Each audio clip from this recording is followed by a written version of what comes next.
Us three guys got just shy of 100 years in law enforcement, immigration enforcement.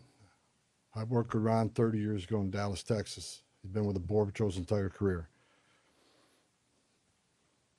During my press conference last week, I reported I had productive discussions with various state and local officials, including Governor, Attorney General, Mayor Frey, and law enforcement officials about increasing coordination in a lawful way between the county jails and ICE to avoid public safety threats being released back in the community.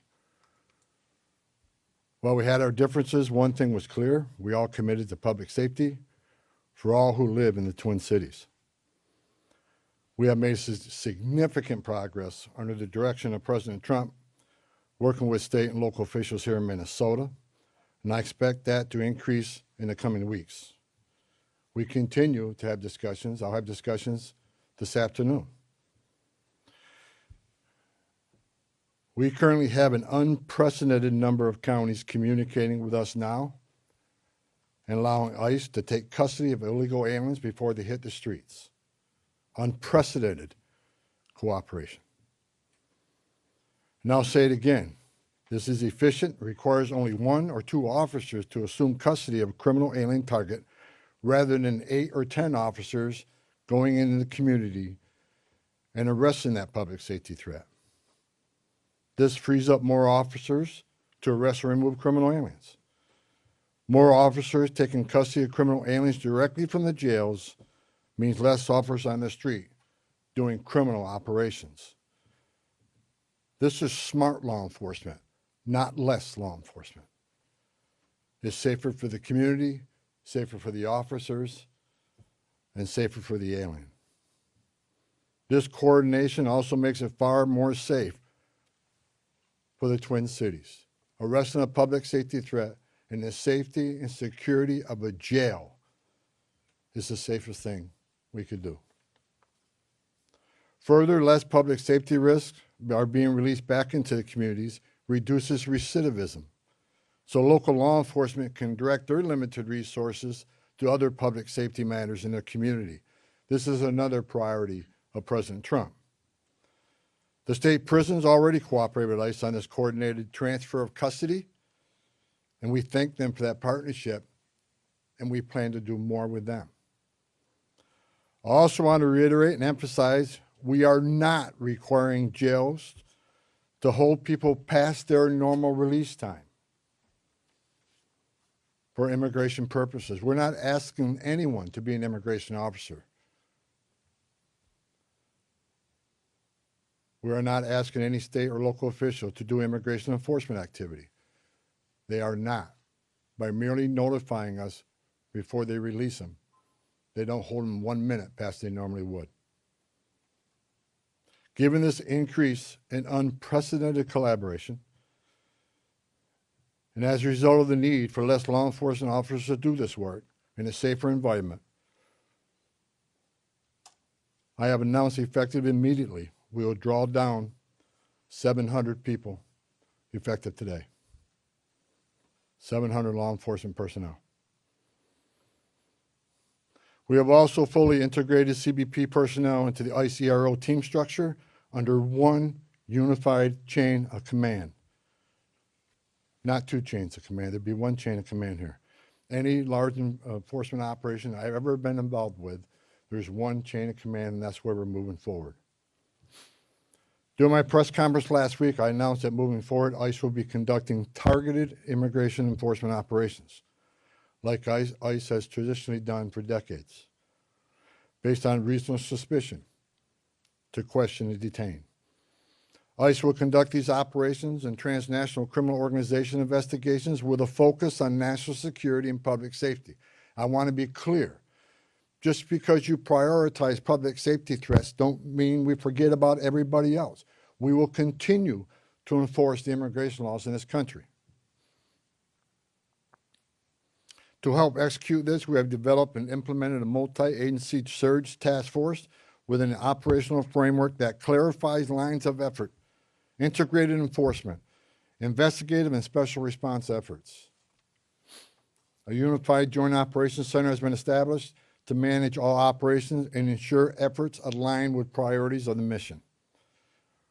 This reorganization also enables ICE to leverage joint intelligence capabilities to effectively target threats, as well as to reduce the overall personnel footprint and enhance public safety and confidence in the agency's capabilities and presence here. I've also ensured that officials from legal internal affairs offices remain on the ground as long as this operation continues. During our efforts to identify and implement improvements of how operations are planned, conducted, and managed, we identified a gap in regard to the use of body-worn cameras. This was actually raised by the workforce when I started walking around talking to people here. Some officers and agents had them, some didn't. That inconsistency was unacceptable, so we moved immediately to prioritize full body cam deployment in the city. I discussed this with Secretary Noem a couple of days ago, and she made the decision to deploy them. The plan is to deploy them nationwide, but it's a priority for the city right now. There's actually $20 million in the spending bill to further fund the deployment of body cameras. The president is supportive of this decision because we have nothing to hide. We want to be fully transparent in what we do. The American people seek and deserve professional and trustworthy law enforcement, and I and the president expect that any misconduct will not be tolerated and will be swiftly addressed.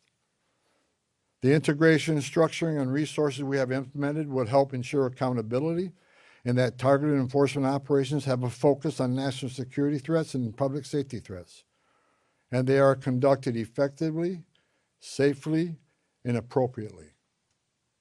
Again, this is smarter enforcement, not less enforcement.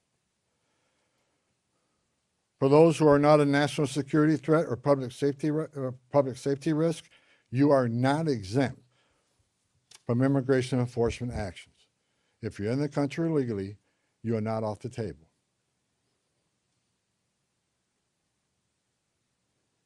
And let me be clear, President Trump fully intends to achieve mass deportations during this administration, and immigration enforcement actions will continue every day throughout this country. President Trump made a promise, and we have not directed otherwise. I heard rumors we have, untrue. Given that many public safety threats on our communities, many of which poured across the border during the Biden administration, it makes sense to prioritize public safety risks right now. Again, prioritization doesn't mean you forget about everybody else. But we have a criminal here, a non-criminal here. The criminal has to be arrested first because they're the biggest threat to the community. My goal with the support of President Trump is to achieve a complete drawdown and end this surge as soon as we can. But that is largely contingent upon the end of the illegal and threatening activities against ICE and its federal partners that we're seeing in the community. We will not draw down on personnel providing security for our officers. I will not let our officers be put at risk. So we will not draw down on personnel providing security and responding to hostile incidents until we see a change in what's happening with the lawlessness of the impeding and interfering and assaulting of ICE and Border Patrol officers. It is against the law to forcibly assault, resist, oppose, impede, intimidate, and interfere with federal law enforcement, including ICE officers and Border Patrol agents. Doxing law enforcement to threaten them and their families because they're executing their sworn duties to enforce immigration law that Congress passed is unacceptable. And it's shameful and incomprehensible to me that this unlawful and threatening behavior is being tolerated by anyone. As far as what I saw yesterday with the roadblocks being set up, you're not going to stop ICE. You're not going to stop Border Patrol. The only thing you're doing is irritating your community and want to go get groceries or pick their children up or whatever.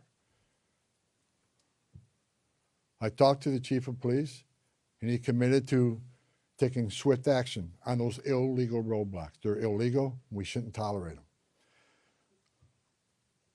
Again, a complete drawdown is going to depend on the cooperation, continued cooperation of local and state law enforcement, and the decrease of the violence, the rhetoric, and the attacks against ICE and Border Patrol. The federal law enforcement personnel, ICE and CBP, and other partner agencies are patriots. And they've carried out their duties patriotically, with integrity, with professionalism, and compassion. I've said this many times, these men and women don't hang their heart on the hook when they come to work. President Trump and I strongly stand with them in the critical work they do to prevent harmful or otherwise dangerous people from entering or remaining in this country. As part of the surge operation here, numerous criminal aliens have already been arrested. We've arrested 14 people who had homicide convictions, 139 people with sex-related offenses, 28 gang members. Correct me, 139 assault convictions, 87 sex offenses, 28 gang members have been arrested, just to name a few. We're taking a lot of bad people off the street. Everybody should be grateful to that. Who in their right mind would want these dangerous criminals walking around their communities? Everyone has a constitutional right to peacefully protest. President Trump and I, we completely support that. At the same time, professional law enforcement officers should and need to be able to perform their sworn duties without being harassed, impeded, or assaulted. I want anyone to report instances of alleged misconduct or wrongdoing. There's a way to report that. The Trump administration is taking violations of 18 U.S.C. 111, which is assaulting, impeding, interfering. We're taking that seriously. If you violate the law, you will be federally prosecuted. In the past month, 158 people have been arrested for violation of 111. 85 cases have been already accepted for prosecutions. The rest remain pending. We've had 9 indictments of those who raided the church, and additional cases are being worked. Additionally, I've been saying this for almost a year now. Hateful, extreme rhetoric against ICE personnel is completely unacceptable. Please stop. I said back in March of this year, if the hateful rhetoric didn't stop, I was afraid there would be bloodshed. And there has been. President Trump and I, Secretary Noem, none of us want to see any bloodshed. It is no doubt encouraging and inciting certain people to violate the law, wanting to harm, and actually harm law enforcement, their families, is unacceptable. I want to say I appreciate the discussions had with the governor, Mayor Frey, and the Attorney General. We've had frank, honest discussions. We don't agree on everything, but we do agree on the need for public safety. And we do agree that ICE has a role to enforce the immigration laws of this country. I would implore the governor and the AG and the mayor and other political officials to urge in the most strong and urgent way to ask for calm in the community and to end the resistance, the impediment, the interference, again, protest.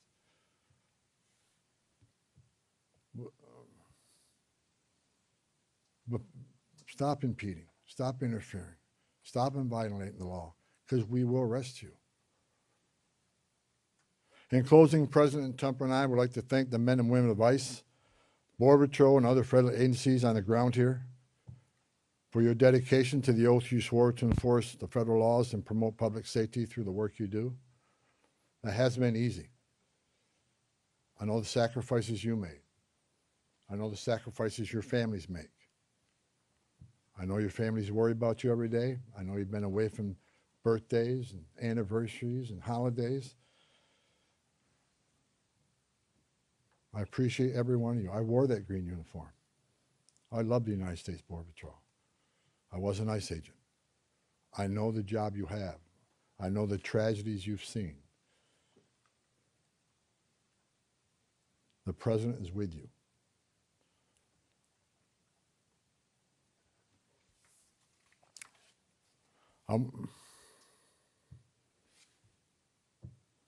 Again, I want to thank Governor Walz, Attorney General, and Mayor for the candid, insightful, productive discussions we had. Again, I'm not saying we agree on everything, but I think we all already accomplished great things in Minnesota. I am optimistic we will achieve even more in the coming days to make this city safer. I would also like to thank the numerous local law enforcement officials I was able to meet with the last 9 days since I arrived here. I appreciate hearing from local law enforcement, their perspective on what's happening. I appreciate the desire to enhance communications between their agencies and our agencies, and that communication has been vastly improved. I truly appreciate your commitment to respond to federal law enforcement in a time of need. Every chief I talked to, every one of them, promised to respond to any public safety issue when our officers are out doing their sworn duty and people start crossing the line and they start impediment, interference. Every police chief has committed to doing their job and enforce public safety. We talked to a lot of sheriffs throughout the nation. We have unprecedented cooperation. I've yet to talk to a sheriff that said no. There's still more sheriffs we are in discussions with and talking to, but I have not heard no. I think they want to do the right things for the communities too. Lastly, I'd like to thank President Trump for his steadfast leadership and commitment to law enforcement, public safety, and prosperity. I've said this many times. I've worked for 6 presidents and 10 administrations. When it comes to public safety, border security, immigration enforcement, no one's done it better than President Trump. His success is unprecedented. Later on today, Secretary Noem is having a press conference on our southern border, the most secure border in the history of this nation, because of the leadership of President Trump and the men and women over there wearing a green uniform. Most secure border in the history of this country, which means less children are dying making that journey, less women and children are being sex trafficked, less fentanyl getting in this country to kill our young people, less known suspected terrorists being released in this country. The most secure border in a lifetime gives us the strongest national security we've seen. You can't have strong national security without strong border security. I wish I could be at that press conference, but the president has called me here. I just had a small part in it. The reason we have the most secure border is because of President Trump's leadership and the men and women wearing the green uniform, which I once wore. I just reported, I was down there with Commissioner Scott, CBP Commissioner Scott, 2 weeks ago. We went through that border in boat, forward drive, and in the air. We toured the border in California, Texas, and Arizona. And I did not see one illegal alien. Think about that. The last 9 months, no one's been released from that border. The most secure border in history of this nation. So God bless the men and women of the Border Patrol. God bless President Trump for his leadership. And God bless the United States of America. And I'll take questions. Sir, you said that you're getting unprecedented cooperation. Where's that coming from? Is it coming from the sheriffs? Have you signed agreements with them? Are Hennepin and Ramsey County part of that? And the 700 officers leaving Minnesota, are they Customs and Border Patrol or ICE or? There's a mix, but that number is based on, number one, the cooperation. Again, rather than having whole teams out looking for a criminal alien who was just released, now we're going to have one agent at that jail picking that person up. That and the the operation has been successful on a number of arrests, so the target list is reducing.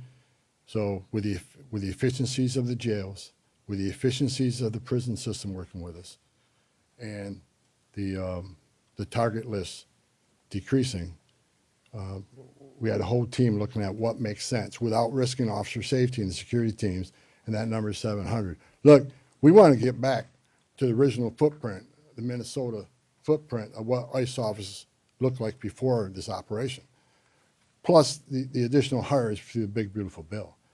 A lot of these people, you got agents here from LA, New York, and Portland. There's problems there too. So we want to get people back to their home stations and enforce immigration laws in those areas. But the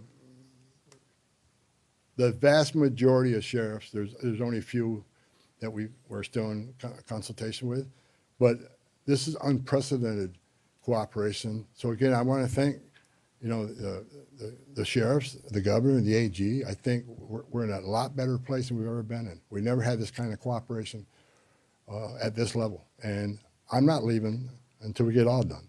But I'm happy to say I'm extremely pleased with the leadership team and their outreach to the sheriffs, to the state, to the chiefs. I've talked to many of them. I didn't talk to all of them, but I plan on talking to every one of them before I leave and thanking them for their cooperation. Are you getting cooperation from Hennepin and Ramsey? Follow-ups right here. Go ahead. With everything that you've mentioned here right now, do you think this operation was a success here in Minnesota? Yeah, I think I just listed a bunch of people we took off the streets of the Twin Cities. So I think it was very effective as far as public safety goes. Was it a perfect operation? No. No. And I just told you, we created one unified chain of command, make sure everybody's on the same page, make sure we're deconflicting targets, and making sure we follow the rules. And I'm not saying anybody, I don't think anybody purposely didn't do something they should have done. I'm saying that I brought a different set of eyes on this. I've done this for a long time. We made this operation more streamlined, and we established a unified chain of command, so everybody knows what everybody is doing.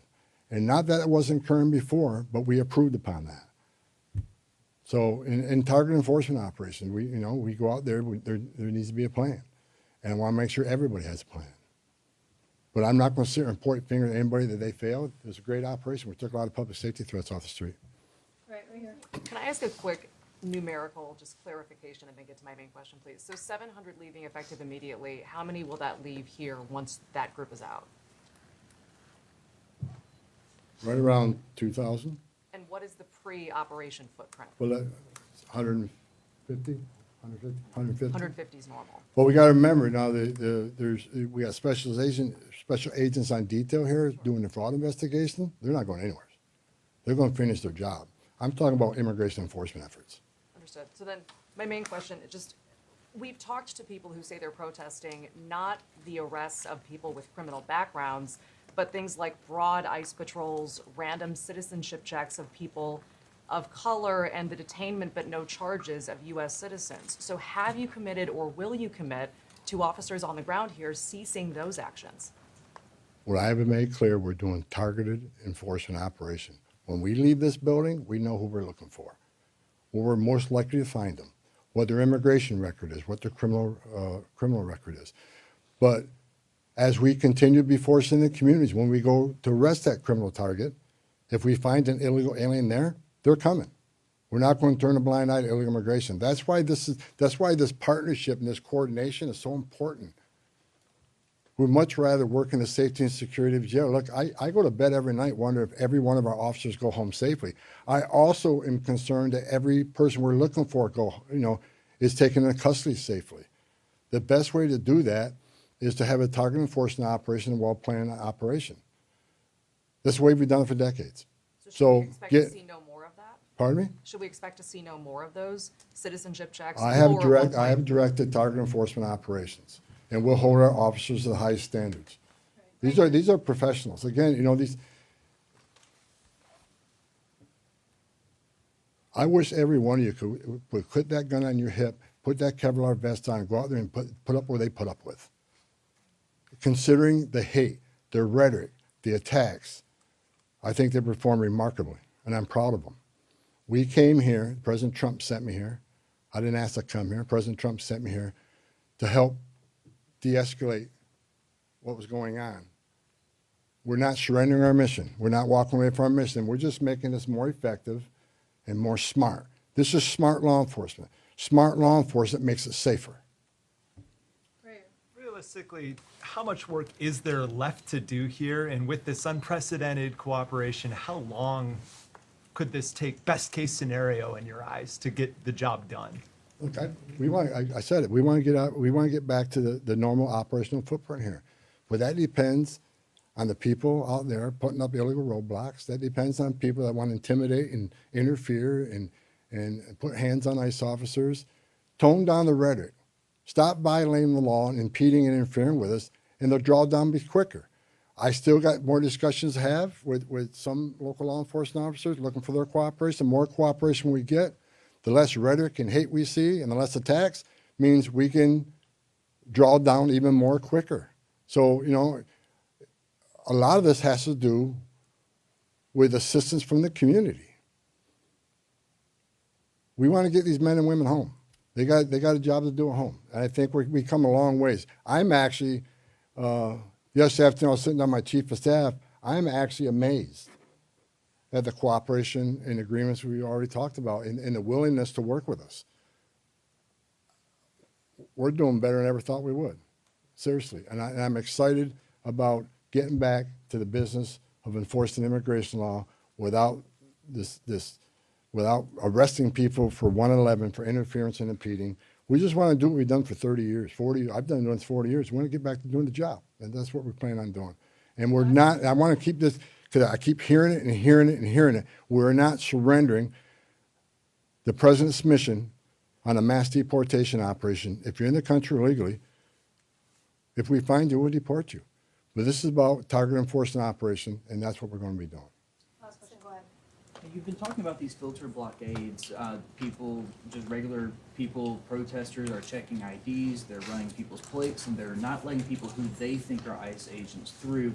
But we've seen Minneapolis Police Department roll by and ask these protesters, are they doing okay? And they let these things stay up for extended periods of time. What do you make of MPD's lack of action on this matter? When I was away to wear the roadblocks yesterday, I called the chief of police, and he went and disbanded them after I got off the phone with him. He has promised to take enforcement action. It's illegal. You can't do that.